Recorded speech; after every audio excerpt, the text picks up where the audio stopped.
नमस्कार, मी Sujit Sarwane, Shri Dattakrupa agro cells Kanashi. आज आपण राजू पवार यांच्या प्लॉटवर आलेले गोळाखाल, तालुका कळवण, जिल्हा नाशिक इथे आलेलो होतो. आज आपण जे वाण बघतोय हातामध्ये ते आहे कॅप्सूल निजोडू कंपनीचं. त्यासाठी आपण आज प्लॉट व्हिजिटसाठी आलो होतो आणि आज ही व्हरायटी बघितल्यानंतर असं जाणवलं की बाकीच्या कंपन्यांपेक्षा आपली जी व्हरायटी तर यामध्ये पूर्ण दाणा शेवटपर्यंत भरलेला आहे. असं सर्व याच्यामध्ये आपण आता बघितलं तर तिथे दिसतंय आपल्याला. त्यानंतर दाण्याचा कलर जो आहे तो पूर्ण नारंगी कलरचा आपल्याला दिसतोय.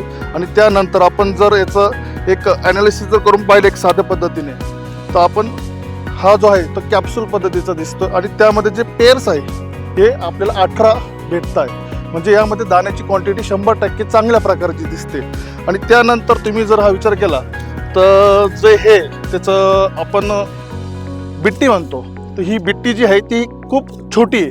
म्हणजे याचा अर्थ काय होतो की बिट्टी छोटी असेल तर तुमचा दाणा हा चांगल्या प्रकारे भरला असतो किंवा चांगला वजनचा असतो. या पद्धतीने चांगला प्लॉट वाटला, आज व्यवस्थित वाटला. आणि आज उन्हाळ्या पद्धतीमध्ये आणि थोडा ह्या भागामध्ये पाण्याची टंचाई असून सुद्धा चांगल्या प्रकारे हा प्लॉट डेव्हलप झालेला मला बघितला या वर्षातला तरी. आता आपण इथं बघू शकतात का आपण जो आता स्टंप बघतोय तर हे आता आपण हलवून जरी बघितला तर तो कुठे एकदम भक्कम पद्धतीने दिसतोय. आणि आपल्याला जे कणीस जे लागतंय हे तुम्ही बघल्यानंतर तर 3.5 ते 4 फुटावर तुम्हाला कणीस सारख्या पद्धतीने दिसतंय यामध्ये.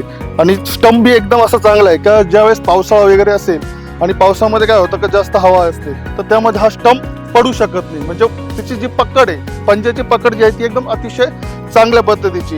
ही जी कॅप्सूल जे वाण आहे तर ते सर्वात चांगलं बेस्ट आहे. आणि शेतकऱ्यांनी याचा नक्की विचार करावा आणि पावसाळी येणाऱ्या हंगामात चांगल्या प्रकारे त्याची लागवड करावी. कॅप्सूल हे निजोडू कंपनीचे चांगल्या पद्धतीचे वाण मला आज वाटले.